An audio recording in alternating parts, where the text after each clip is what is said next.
The system didn't just fail Joshlin. Her own mother led the betrayal. Recquel Kelly Smith, manipulative, remorseless, and according to experts, the mastermind behind her daughter's disappearance. But who is she really, and how did we get here? Part one, I'm going to deal with the legal snapshot. I'm going to deal with the background and the substances, evaluation, and other things. So the first part, let's start with the facts. Kelly Smith is the one of the three accused of the kidnapping and trafficking of a 6-year-old daughter, Joshlin Smith. During sentencing, a brutal report by the probation officer pulled no punches. She wasn't just complicit, she's the architect, the manipulator, and the mastermind. The court was clear this wasn't negligence, it was betrayal. Kelly's story changes depending on the day. She claims she was rejected by her biological parents, but that was a lie, and the probation officer told us that this was a lie. She said she had never met her dad, another lie. Her mother was only 17 when she had Kelly Smith, and her grandparents legally adopted her. But she still had consistent contact with her mother, her stepdad, and the biological dad, all of whom emotionally and financially supported her. She tried to spin the narrative, Usisi. She said she was abandoned, but that was not the truth. Her family was there, and they were the ones who were calling her out, who were saying she's lying. Her grandmother, her aunt, and the mother says Kelly Smith is manipulative. They had been dealing with her cruelty and drug abuse for years. So let us get to the substances and the violence. Kelly had been on a 20 spiral of dacha and crystal meth. She finished her grade 12. I guess that is why she's always writing. I don't know. By the time she hit the streets, it was all meth, manipulation, and mayhem. She had been in rehab.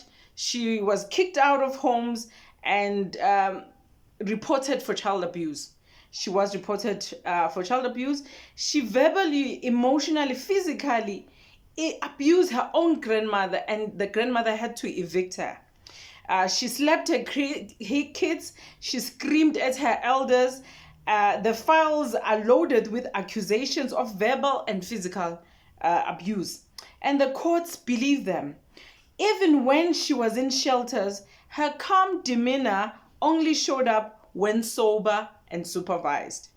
So the part 4 of our video is that I'm sorry, I'm in a hurry because I know it will be dark soon and I don't want my video to look otherwise.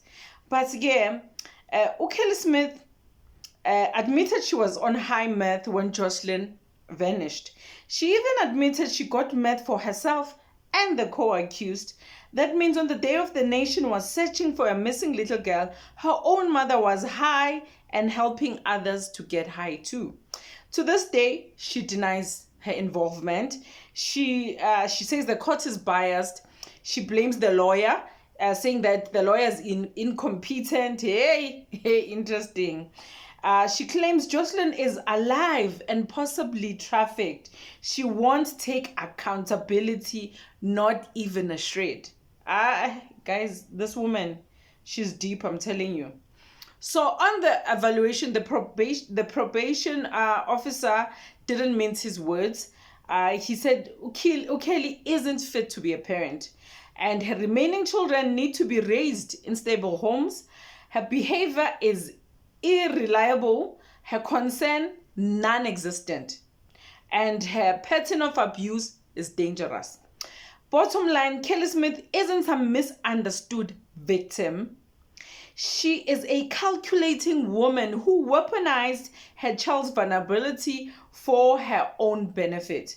The court had no choice but to recommend a full custodial sentence right alongside with her co-accused. If we don't know what a custodial sentence is, I have explained it in the 2 previous videos. You can go and check there. So this is what I want to do as I close this. After profiling Kelly Smith, I want to ask you a few questions. Do you believe people like Kelly can ever change? That is the first question that I want to ask you. The second question is, should the justice system even try to rehabilitate someone who uses their child like currency? Because we've seen it. I mean, she was expecting 20,000, but she was willing to even take it down to 5. You know, she was talking about that child like she's talking about a car or something that she was selling clothes. She was saying that I'm willing to go down on the price. And or some lines are just too far to cross. And Kelly Smith has just crossed that line. It was too far. And looking at her when the probation officer was talking about her, their attitude coming from Musisi, haibo. She doesn't even, I saw her crying earlier in today's proceedings. And I was like, Ukalelan, why are you crying? Isn't it too late to cry now? Because why are you wasting time? You are crying, but you're not even telling us where the child is. So why are you crying? For me, it's someone, I don't know whether it's someone who's regretting or someone who wants sympathy from people. I don't know. But what do you think? And please let me know in the comment section. Smash that, hit that subscribers button. And let's keep exposing, the raw truths behind South Africa's most heartbreaking cases. One voice at a time, one story at a time. And yes, I know today we're looking at the mitigating circumstances.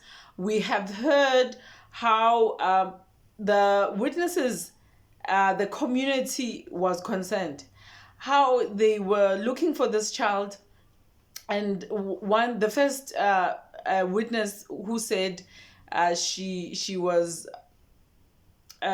impacted by this, that her own daughter had just passed away, but she went out there to look for this child while the mother was not. That should say something, should say a lot. Seeing those fingerprints today on that paper, and one fingerprint missing, Joshlin Smith's fingerprint, and her classmates are hoping that one day she'll come back. That broke my heart. That broke my heart. So what do we want? We want the severity. We want the most severe sentence tomorrow. That is what we are expecting. And let me know what you expect. There will be a video that I think I will be putting in the morning before the sentencing. But we have listened to all of this and it was heartbreaking. But I want to say to you, let us talk about it. Tell me what you're expecting tomorrow. What annoyed you today? What annoyed you during this week about this whole thing? And what are you hoping to see? And until next time, God bless. I'll see you on the next one. Ciao.